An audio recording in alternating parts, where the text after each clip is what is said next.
Oke. Assalamualaikum warahmatullahi wabarakatuh. Shalom, salam sejahtera bagi kita semua. Kami dari kelompok 1 akan mempresentasikan tentang geoteknik tambang. Kelompok kami terdiri dari 4 orang, yaitu pertama saya sendiri, Deborah Bianca Elizabeth Lasut, dan kedua Ibu Turama, ketiga Erido Muhammad Nur, dan keempat Nyoman Selvia Trimawarni. Konsep dasar kestabilan lereng. Next. Terdapat 4 kategori, 4 tahap, yaitu pertama pendahuluan, kedua dampak kelongsoran lereng, ketiga komponen dasar modal geoteknik, dan keempat tingkat keyakinan geoteknik. Next.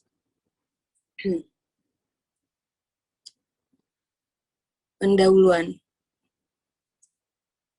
Pada tambang terbuka, desain lereng merupakan salah satu tantangan utama pada setiap tahap perencanaan dan operasi, yang membutuhkan pengetahuan khusus geologi atau struktur dan atau alterasi menjadi faktor kunci, serta karakteristik material, batuan, dan atau tanah. Kemantapan stabilitas lereng merupakan suatu faktor yang sangat penting karena menyangkut persoalan keselamatan manusia atau pekerja, keamanan peralatan, serta kelancaran produksi. Desain lereng perlu dilakukan untuk memberikan konfigurasi penggalian yang optimal terhadap keselamatan, perolehan ore atau coal, dan pengembalian modal. Dengan lereng yang stabil sepanjang umur hidup, tambang membuat investor yakin untuk berinvestasi. Next. Berikut adalah grafik geoteknik untuk industri pertambangan. Jadi di sebelah kiri kita bisa lihat ada keselamatan, dan di tengah bawah ada tinggi atau sudut lereng, dan di sebelah kanan ada yang berwarna orange, ada keekonomisan.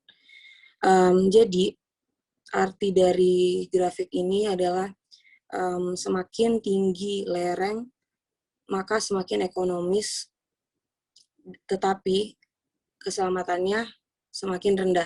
Begitu pula sebaliknya, semakin tinggi keselamatannya, lereng akan semakin rendah, dan harus dicari titik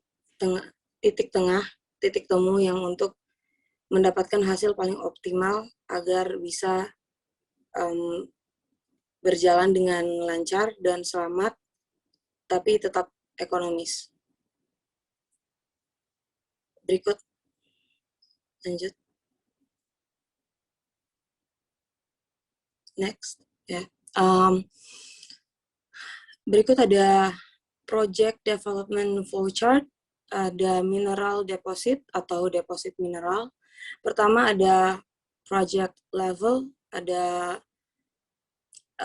kedua tahapnya adalah stakeholder requirements, jadi kebutuhan para stakeholder yang didukung oleh economic risk atau resiko ekonomi, dan environmental political atau lingkungan dan politik.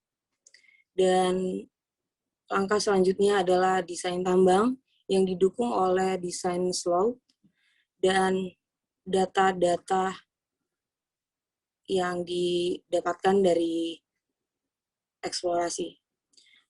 Kemudian ada review. Setelah di-review, akan dilihat mana yang bisa diterima, yaitu di accept. Kalau accept, bisa dilanjut ke menaikkan level dan kembali ke project level. Dan kalau di reject atau ditolak, bisa diberhentikan project tersebut atau bisa di recycle atau diulang kembali, gitu, balik lagi ke project level. Oke. Next.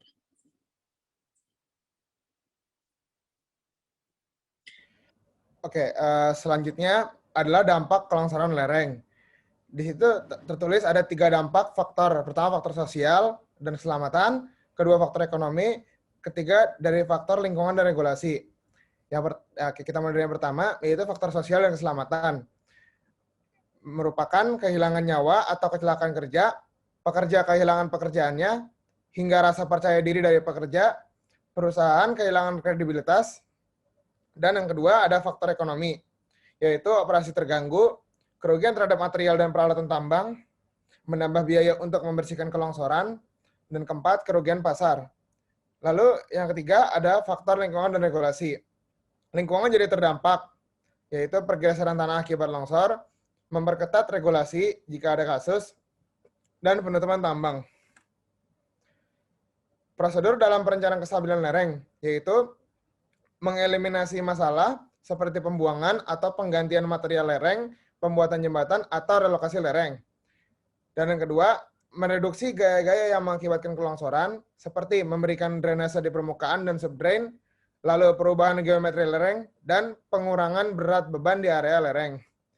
Dan yang ketiga, meningkatkan gaya-gaya yang menahan kelongsoran atau memberikan kestabilan lereng pada lereng, misalnya konstruksi dinding penahan tanah, pemasangan turap, penggunaan perkuatan lereng seperti turap dan board pile, dan penggunaan bahan kimia.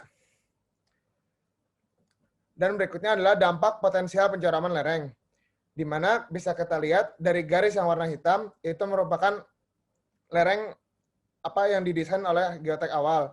Dan yang merah adalah lereng yang paling curam. Dan yang ketiga, dan garis yang nyambung, yaitu current slope, adalah kondisi lereng saat ini. Di mana jika kita menambang dengan kondisi lereng yang paling curam, kita mendapatkan ore recovery yang lebih banyak dari ore body tersebut. Tapi tingkat keselamatannya sangat rendah. Jadi bisa menjadi pertimbangan bagi geoteknik tersebut.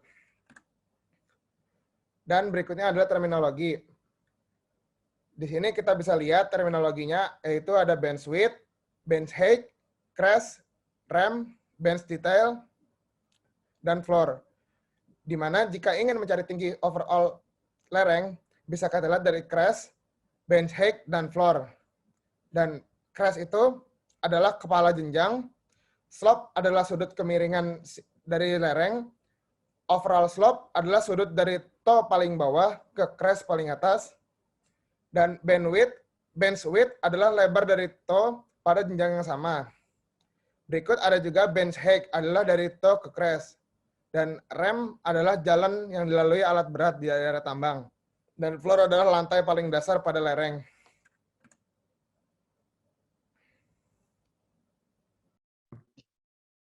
Ya, lalu kita masuk ke dalam proses desain lereng. Jadi di proses desain lereng ini terdapat tahapan-tahapannya. Yang pertama terdapat tahapan model, domains, design, analisis, dan implementation.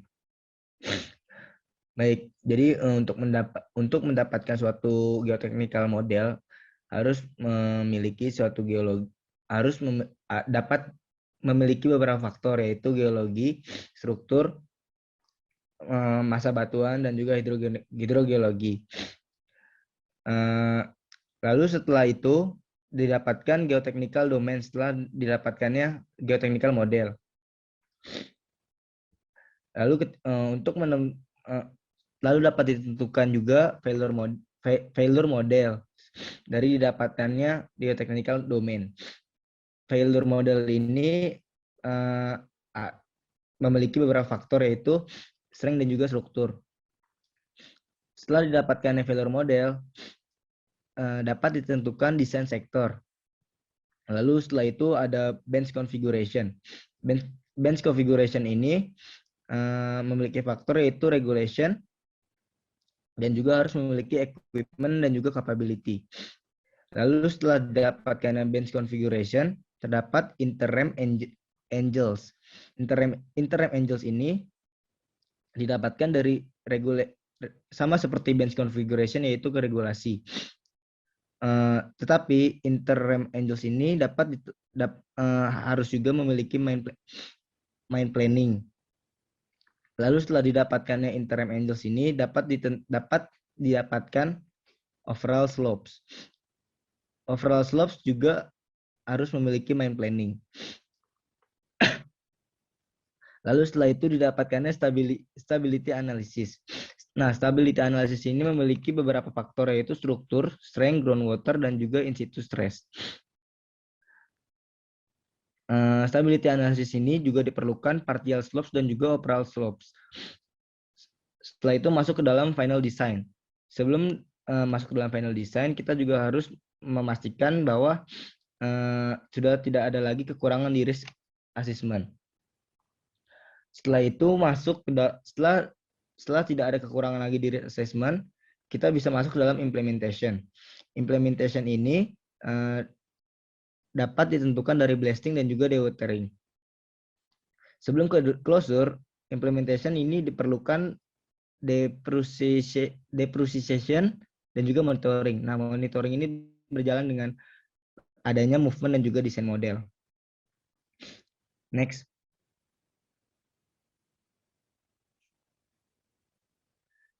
Lalu kita masuk ke dalam komponen dasar model geoteknik. Ya, yaitu ada model geologi. Model geologi merupakan ilmu yang menggambarkan keadaan geologi di bawah permukaan bumi dengan penggambaran metode 3 dimensi. Pemodelan geologi mempunyai suatu tujuan tertentu, yaitu untuk membatasi penafsiran kadar agar penafsirannya tidak diekstrapolasikan terlalu jauh ke blok-blok di luar batas mineralisasi.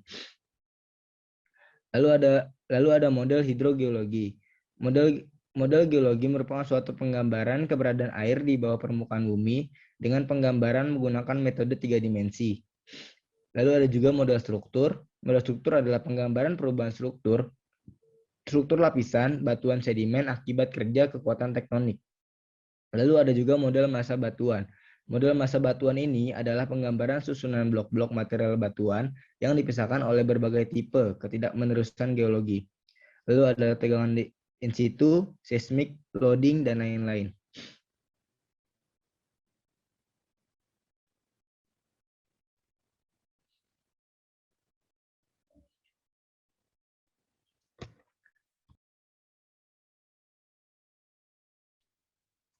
Selanjutnya saya akan menjelaskan mengenai tingkat keyakinan geoteknik. Pada tabel berikut terdapat nilai FK dan PK acceptable, di mana nilai FK merupakan nilai faktor keamanan dan nilai PK merupakan probabilitas kelongsoran. Nilai faktor keamanan merupakan perbandingan antara gaya penahan terhadap gaya penggerak yang muncul akibat peledakan ataupun alat mekanis yang beroperasi, dan juga teknik penggalian yang digunakan dalam pembuatan lereng.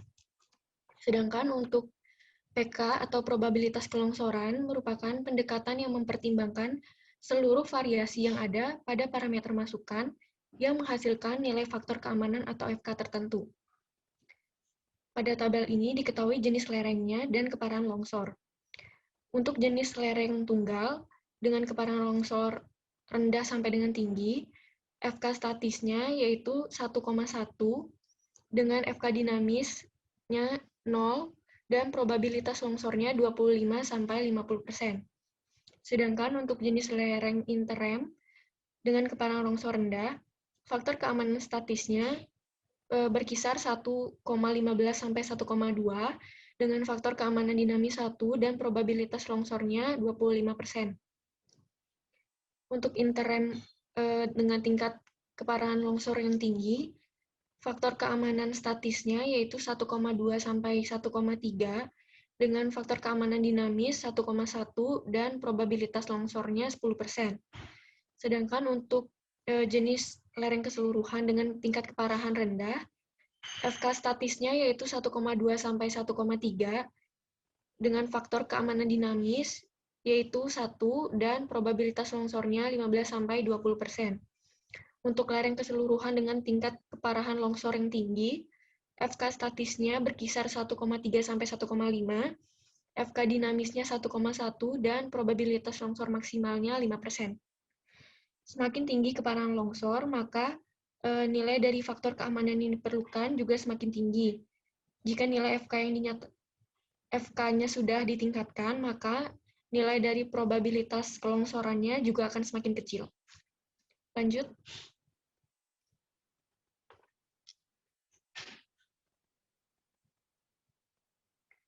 Berikut merupakan tingkat keyakinan geoteknik sesuai dengan kode George.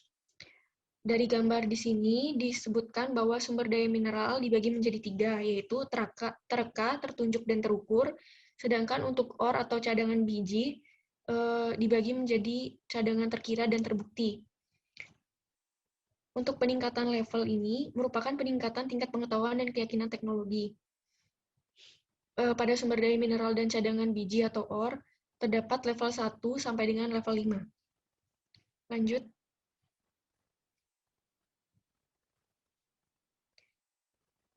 Dari grafik yang sebelumnya, dapat diketahui level upaya dan kepercayaan data geoteknik. Untuk model geoteknik geologi, level 1, tingkat kepercayaan datanya lebih besar dari 50%, level 2-nya 50-70%, level 3-nya 65-85%, level 4-nya 80-90%, dan level 5-nya lebih besar dari 90%.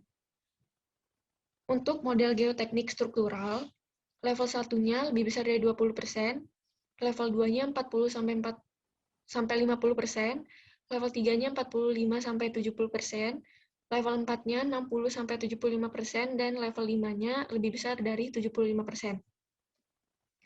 Untuk model geoteknik hidrogeologi, tingkat kepercayaan data level 1-nya yaitu lebih besar dari 20%, level 2-nya 30-50%, level 3-nya 40-65%, level 4-nya ada 60-75%, dan level 5-nya lebih besar dari 75%. Sedangkan untuk model geoteknik masa batuan, tingkat kepercayaan data level 1-nya lebih besar dari 30%, level 2-nya 40-65%, level 3-nya 60-75%, level 4-nya 70-80%, dan level 5-nya lebih besar dari 80%. Sedangkan untuk model geoteknik, tingkat kepercayaan datanya level 1 30%, level 2 40-60%, level 3 50-75%, level 4 65-85%, dan level 5-nya 80%. Jadi dari tabel ini ditunjukkan bahwa semakin tinggi levelnya, maka semakin akurat datanya. Lanjut.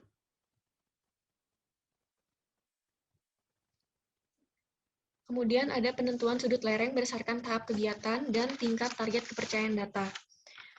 Pada tahap kegiatan konseptual, tingkat target kepercayaan datanya yaitu lebih besar dari 30%, di mana penentuan sudut lerengnya didasarkan pada pengalaman dari batuan yang sama menggunakan data perkiraan dari laporan dan diinterpretasi berdasarkan data regional dari beberapa tambang dengan kondisi geologi yang sama. Pada tahap kegiatan previsibility, tingkat target kepercayaan datanya yaitu 40-60%, di mana penentuan sudut lerengnya didasarkan dari data yang diperoleh dari singkapan, baik di jalan maupun sungai, paritan, sumuran, dan lubang bor. Untuk tahap ketiga yaitu visibility, di mana tingkat target kepercayaan datanya yaitu 50-75%. Untuk penentuan sudut lerengnya sama seperti tahap kegiatan previsibility, yaitu didasarkan dari data yang diperoleh dari singkapan baik di jalan maupun sungai, paritan, sumuran, dan lubang bor. Dan yang terakhir yaitu design dan construction, di mana tingkat kepercayaan datanya berkisar 65-85%, dan penentuan sudut lerengnya didasarkan pada update data selama proses studi kelayakan.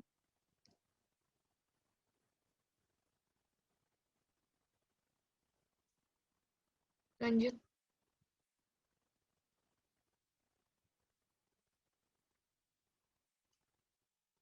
Sekian pemaparan materi dari kelompok kami mengenai konsep dasar desain lereng.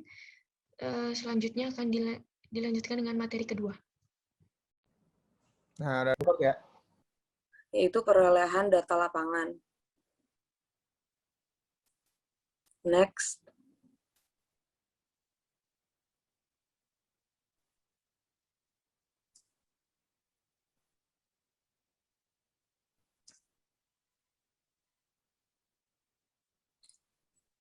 Outcrop mapping and logging.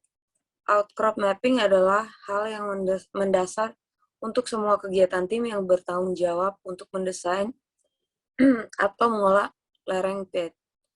Dalam sejarah, pengolahan data hanya dengan buku atau kertas dan catatan lapangan dan alat tulis. Tetapi dengan perkembangan teknologi dan elektronik, software atau alat elektronik dapat langsung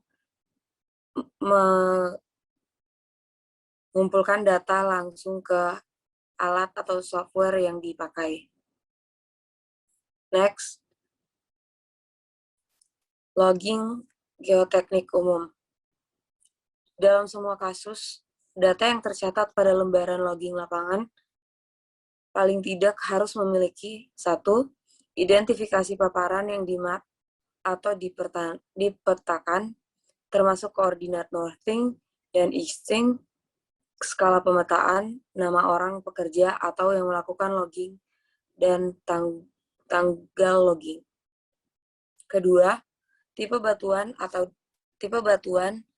derajat pelapukan, dan atau alterasi dan kekuatan batuan utuh. Kebanyakan site tambang memiliki 2 huruf atau 3 angka sebagai tanda deskripsi tipe batuan, derajat atau tingkat pelapukan, dan atau alterasi harus diperkirakan mengikuti standar Lembaga Mekanika Batuan Internasional atau International Society of Rocks Mechanics, atau yang disingkat ISRM 2007 yang terdapat pada tabel 2.3 klasifikasi garis besar dapat dilihat di tabel 2.1 dan 2.2. Kekuatan dan density relatif material tanah, perkiraan lapangan dapat dilihat di tabel 2.8 dan 2.9. Next.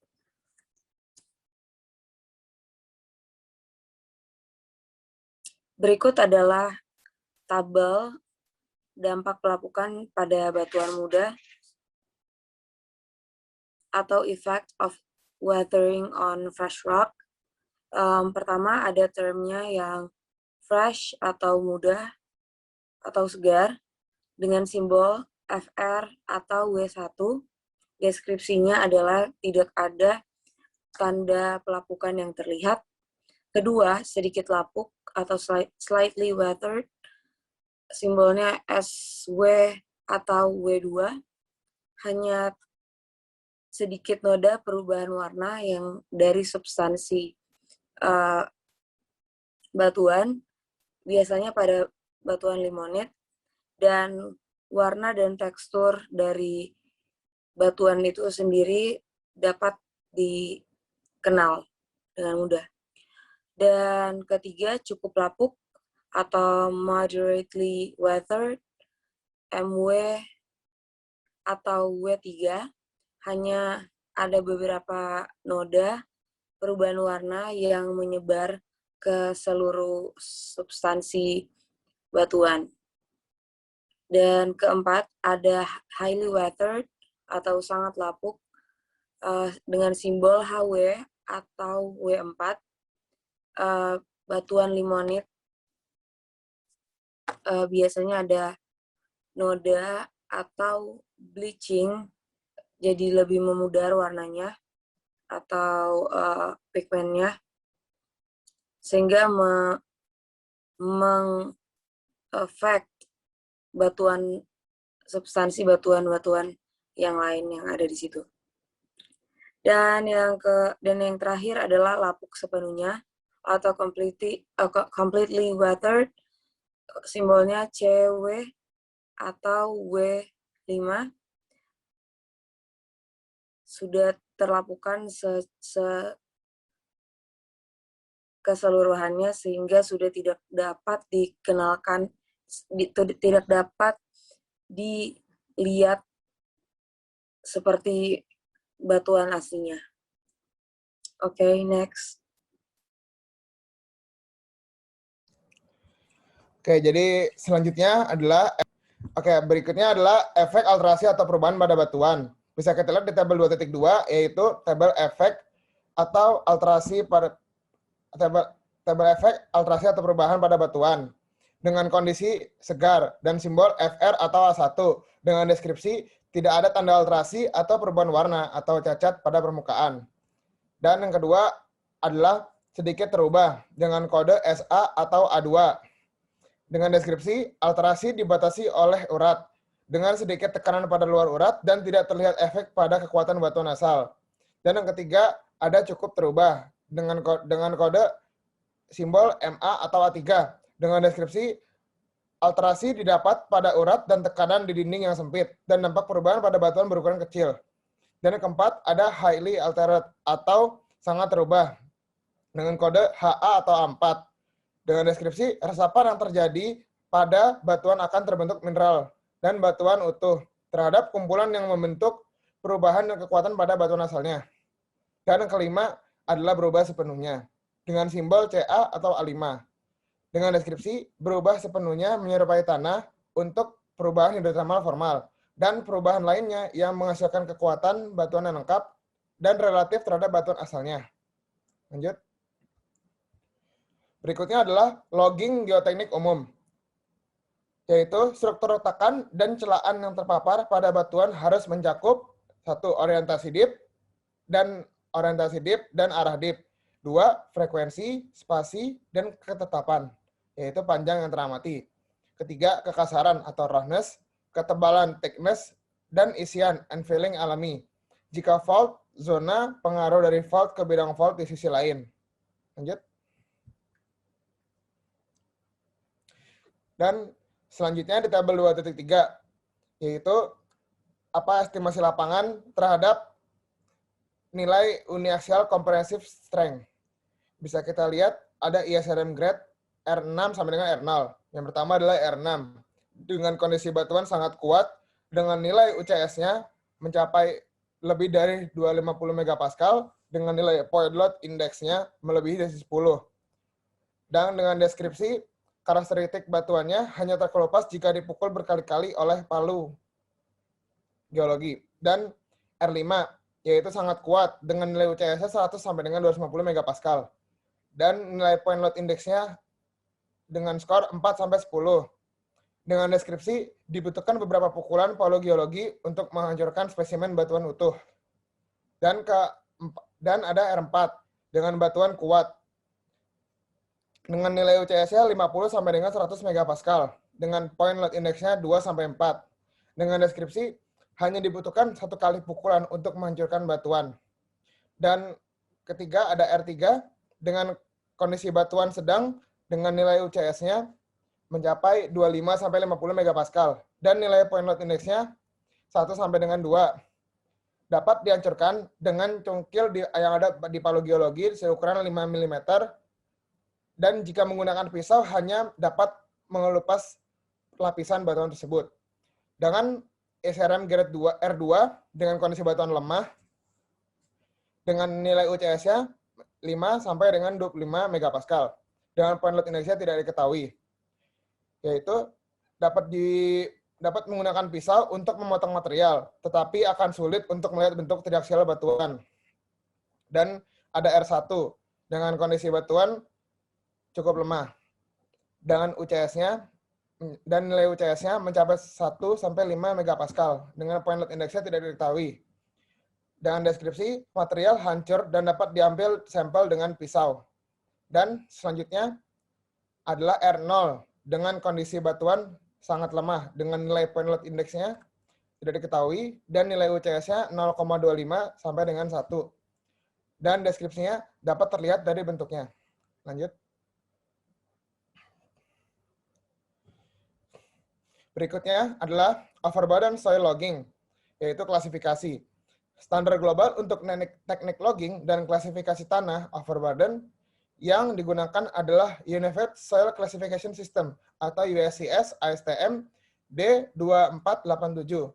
Dan ada 4 pembagian utama dalam USCS, yaitu 1. Butiran kasar atau coarse grain, dan 2. Butiran halus atau fine grain, 3. Tanah organik atau organic soil, 4. Gambut atau peat.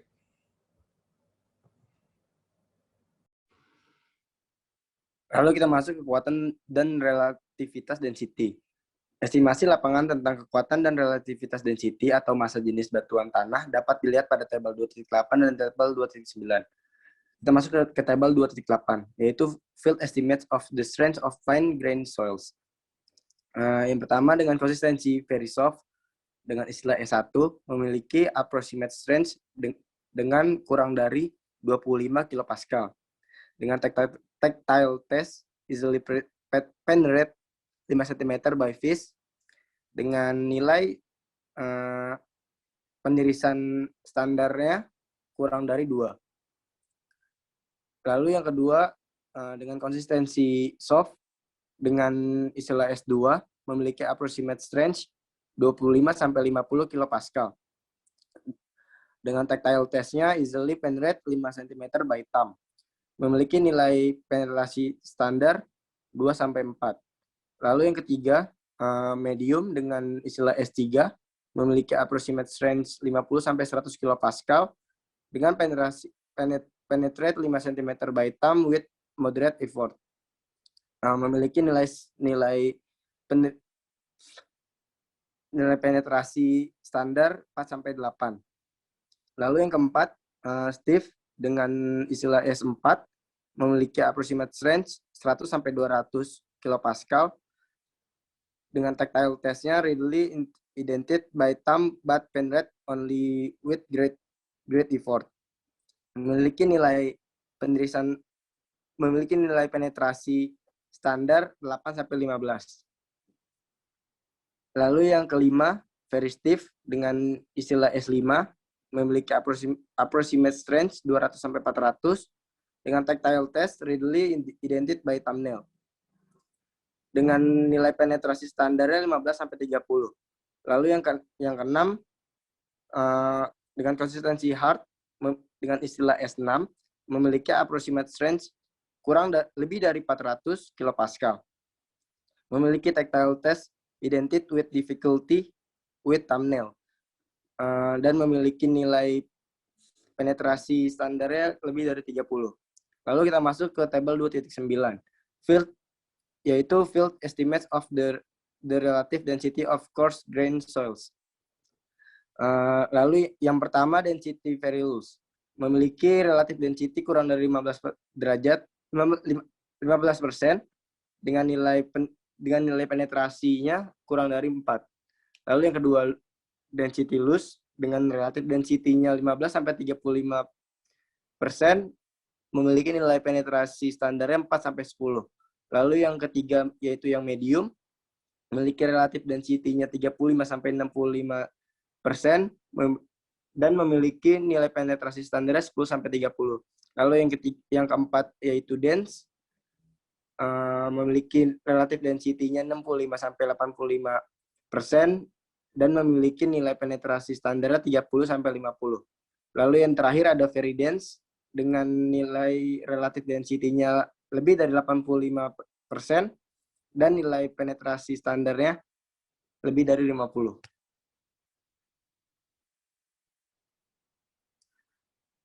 Dalam penambangan open pit, biasanya dilakukan dengan rotary drilling. Rotary drilling adalah metode yang paling sering digunakan untuk menginvestigasi subpermukaan. Untuk desain pit slope dapat membantu menentukan daerah yang berpotensi untuk dibuat dinding-dinding pit tersebut. Untuk mendapatkan kebutuhan segala ekspedisi pemboran, beberapa hal yang harus diperhatikan adalah yang pertama, planning dan scoping the objective of the drill hole. Lalu setelah itu accurate location of the drill hole collar. Setelah itu core barrels and core recovery. Setelah itu harus diperhatikan juga downhole survey-nya. Setelah itu core orientation. Setelah itu ada core handling dan documentation juga. Setelah itu ada core sampling, storage, dan preservation. Dan setelah itu core logging. Ini semua adalah persyaratan proses untuk mencapai core drilling dan logging.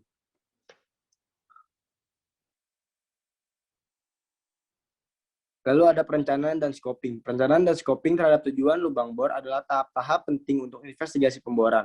Secara ideal, sebelum tujuan-tujuan difinalisasikan, harus direview kembali oleh tim ahli untuk memastikan kembali bahwa semua kemungkinan telah diperhitungkan. Selanjutnya mengenai perencanaan dan scoping. Hal-hal yang harus diperhatikan dalam perencanaan dan scoping yang pertama yaitu sebelum lokasi dan orientasi lubang bor diselesaikan, Tujuan-tujuan lubang bor harus diperiksa untuk memastikan bahwa lubang bor konsisten dengan model struktural geologi dan hidrogeologi.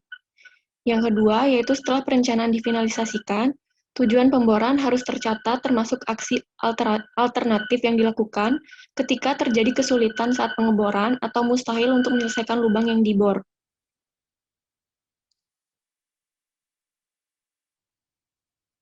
Kemudian yang ketiga yaitu sebelum pengeboran harus dipastikan seluruh site keberadaan rig sudah aman dan terencana dengan adanya aktivitas tambang yang lainnya. Dan yang terakhir yaitu ketika sudah mulai pengeboran, sangat penting untuk mengambil foto dan log yang sudah terpasang dengan benar oleh pekerja yang berkualifikasi dan berpengalaman. Ini merupakan drill core database. Selanjutnya, prosedur geotechnical logging dan setelah core difoto. Yang pertama yaitu merekam data identifikasi dasar lubang bor pada log, termasuk nomor, lokasi, level turun, dan orientasi dari lubang bor. Yang kedua, merekam data identifikasi dasar lubang bor, termasuk jenis peralatan dan cairan bor yang digunakan dan hasilnya. Yang ketiga, yaitu logging dari overburden material tanah, dari mana saja menggunakan klasifikasi USCS ASTM D2487 pada tabel 2.7. Yang keempat, yaitu geotechnical logging dari inti atau core yang solid, termasuk tipe batu, derajat pelapukan, alterasi dan kekuatan batuan, total core recovery atau TCR, solid core recovery atau SCR, dan rock quality design atau RQD. Kemudian geotechnical logging dari patahan yang memotong inti solid, termasuk rincian orientasi patahan relatif dengan sumbu core dan patahan spasi dan infilling atau isian. Yang keenam yaitu skala besar struktur logging, dan yang terakhir adalah ringkasan geotechnical logging. Parameter yang harus dilakukan ketika sedang logging yang pertama yaitu jenis batu, termasuk efek pelapukan dan atau alterasi. Yang kedua yaitu intact rock strength yang menunjukkan estimasi lapangan dari uniaxial compressive strength atau UCS dari core seutuhnya. Kemudian ada total core recovery atau TCR, mengukur total panjang core yang diambil termasuk zona yang rusak dibagi dengan total panjang core. Kemudian yang keempat ada solid core recovery atau SCR yang mengukur total panjang core yang solid, tidak menghitung potongan-potongan yang lebih kecil dari diameter core, dibagi total panjang core yang diambil. Kemudian ada rock quality design, adalah persentase core recovery yang sudah atau dimodifikasi, di mana hanya menghitung core dengan panjang 10 cm atau lebih, dibagi dengan panjang core yang dijalankan. Pada gambar 2.15 merupakan contoh inti selama pengeboran karena terkunci dalam tegangan permukaan tanpa isian, yang umumnya tegak lurus terhadap sumbu intinya. Kemudian pada gambar 2.16 merupakan contoh dari kerusakan mikro inti karena perbedaan massa jenis atau density. Dilihat dari gambar yang sebelah kiri, yaitu lebih berat dibandingkan gambar yang sebelah kanan. Sedangkan untuk gambar 2.17, yaitu contoh patahan dari inti bor yang miring sehingga membentuk sudut, tetapi pada core yang di bawah terdapat patahan dengan arah yang berbeda. Sekian presentasi dari kelompok kami, kurang lebihnya mohon dimaafkan. Kami tutup, terima kasih.